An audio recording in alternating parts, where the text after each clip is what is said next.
Shut up and sit down. तो चलिए आइए अब हम लोग पढ़ते हैं 13.3 इनकम मैनेजमेंट के बारे में। जो आपके पास आय रहता है, इनकम होता है, उसको आप कैसे मैनेज करते हैं, उसको कैसे आप प्रबंधन करते हैं उसका, अब इसके बारे में हम लोग पढ़ेंगे। Income management is the planned and controlled use of the family income.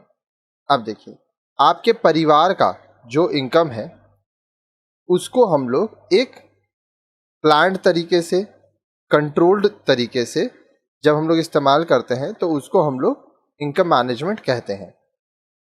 You have read about the various areas of expenditure in a family which have to be met with your money income.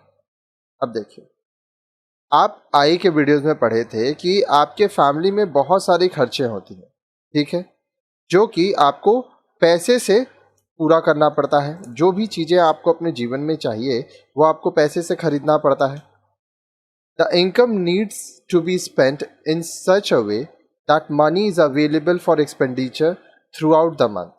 अब देखिए, आप पैसा इस तरह से खर्च करेंगे कि पूरे महीने का आपका जितना भी खर्च है वह आप कर सकें। ऐसे ना हो कि आपका पैसा पहले ही खत्म हो जाए। This process of distributing money over various items of expenditure is called income management. अब इस तरह से जो आप अलग अलग चीज़ों पर खर्च करते हैं उसको हम लोग इनकम मैनेजमेंट कहते हैं, ठीक है। तो आपको प्लान करके रखना है कि कैसे आप पैसा खर्च करेंगे। अब आगे देखिए 13.3.1 प्रोसेस ऑफ इनकम मैनेजमेंट। अब ये जो आय प्रबंधन है उसके क्या क्या तरीके हैं, आइए उसके बारे में बात करते हैं। In lesson 10 you have learned about the steps of and processes of management. अब देखिए, ये चैप्टर 13 है, इसके आगे के वीडियोस में आप चैप्टर 10 पढ़े होंगे। तो चैप्टर 10 में आपने किस तरह से प्रबंध किया जाता है, प्रबंध की विधि के बारे में आप पढ़े थे। Let us now see how we can apply those steps for income management. चलिए आइए अब हम लोग ये देखते हैं कि जब हम लोग इनकम मैनेजमेंट करेंगे तो वो जितना भी हम लोग स्टेप सीखे थे प्रोसेस ऑफ मैनेजमेंट में, उसको हम लोग किस तरह से लागू करेंगे। Planning the use of the family income. अब देखिए, आपका जो परिवार का इनकम है, अब यहाँ पे देखिए हम बार बार फैमिली इनकम बोल रहे हैं क्योंकि फैमिली में जितने लोग हैं उनका टोटल जो इनकम है वो आपका फैमिली इनकम होता है। और यहाँ पे हम लोग देख रहे हैं कि किस तरह से सारा पैसा आपको मैनेज करना है। तो जो आपका पारिवारिक आय है उसको किस तरह से इस्तेमाल करना है, इसकी योजना हम लोग बनाएंगे। You have already learned about this while learning to make the spending plan of your income. अब देखिए, आप जब ये प्लान कर रहे थे कि किस तरह से खर्च करेंगे तब आप इसके बारे में पढ़ चुके हैं, ठीक है। Make sure you keep away a part of your income as savings while you plan your expenditure. आपको ये बात ध्यान रखना है कि जब आप यह सोचेंगे या प्लानिंग करेंगे कि आपका खर्च कितना होगा, उस समय आप कुछ पैसा बचत के लिए भी रख लें। ऐसा ना करें कि सारा का सारा पैसा आप खर्च कर दें, क्योंकि सेविंग्स बहुत ज़रूरी होता है जीवन में। आगे देखिए, controlling the use of the family income. अब आपका जो पारिवारिक आय है उसका जो आप इस्तेमाल कर रहे हैं उसको आपको कंट्रोल करना होगा, नियंत्रित करना होगा।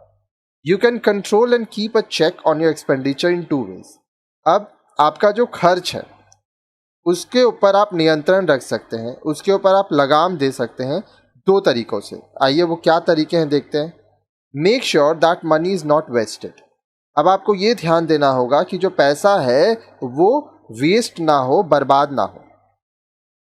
For example, by just the right quantity that is required by the family and avoid wastage. उदाहरण के लिए, आपके परिवार का जितना रिक्वायरमेंट है, जितनी आवश्यकता है उतना ही आप सामान खरीदें और बर्बादी ना करें। बाय फ्रॉम कोऑपरेटिव स्टोर्स और wholesale markets where things are cheaper to save money. अब देखिए, कोऑपरेटिव स्टोर से, होलसेल मार्केट से आप सामान खरीदें जहां पर आपको चीज़ें सस्ती मिलती हैं, इससे आपका पैसा बचेगा। Make use of your time, energy, skill and knowledge to cut your expenses. अब देखिए, आप अपने समय का, अपनी ऊर्जा का, आपके कौशल का, आपके ज्ञान का उपयोग करें जब आप खर्च कर रहे हैं, सामान खरीद रहे हैं. Do you remember what is this known as? क्या आपको याद है कि इसे क्या कहते हैं? Yes, you are right, it is real income. हाँ, आप सही है बोल रहे हैं, ये वास्तविक आय होता है. अब देखिए, जब आप टाइम, एनर्जी, स्किल्स, नॉलेज ये सब इस्तेमाल करके आप खर्च करते हैं तो आप पैसे बचाते हैं. तो फैमिली इनकम में आपका जो मनी इनकम होता है उसके साथ साथ रियल इनकम दोनों देखा जाता है. इसके बारे में हम आगे आपको पढ़ा चुके हैं. If the use of your income is well planned and controlled, your needs as well as your desires will be fulfilled. अगर आपकी जो इनकम है, ठीक है, उसको आप किस तरह से इस्तेमाल करेंगे ये प्लान्ड है और कंट्रोल्ड है, तो और आपकी जो ज़रूरतें हैं वो भी पूरी हो जाएंगी और जो इच्छाएं हैं वह भी पूरी हो जाएंगी. तो अब ये आप ज़िंदगी में करते करते सीखेंगे, ऐसा नहीं है कि आप एक ही दिन में सीख जाएंगे. आगे देखिए, there is no readymade plan for using money. अब देखिए, पैसे को किस तरह से इस्तेमाल करना है इसका कोई तरीका, मतलब तय तरीका नहीं होता है, सब अपने अपने हिसाब से इस्तेमाल करते हैं. Family with identical incomes will not necessarily have identical needs and desires. अब मान लीजिए कुछ परिवार ऐसे हैं जिनका कमाई एक जैसा है. मान लीजिए कुछ परिवार ऐसा है जिसका कमाई है 50,000 रुपया पर मंथ, ठीक है. तो ये ज़रूरी नहीं है कि उनकी जो आवश्यकताएं हैं, जो इच्छाएं हैं वो एक जैसी हों. For example, two families each earning 5,000 per month will not be having the same needs and desire because one may be staying in a village and the other in a city. अब मान लीजिए दो परिवार है, ठीक है, और उन लोगों का इनकम जो है वो 5,000 रुपया पर मंथ है. तो क्या इनकी जो ज़रूरतें होंगी और जो इच्छाएं होंगी वो ज़रूरी नहीं है कि एक जैसी हों, ठीक है. क्योंकि ऐसा हो सकता है एक परिवार गांव में रहता हो, एक परिवार शहर में रहता हो.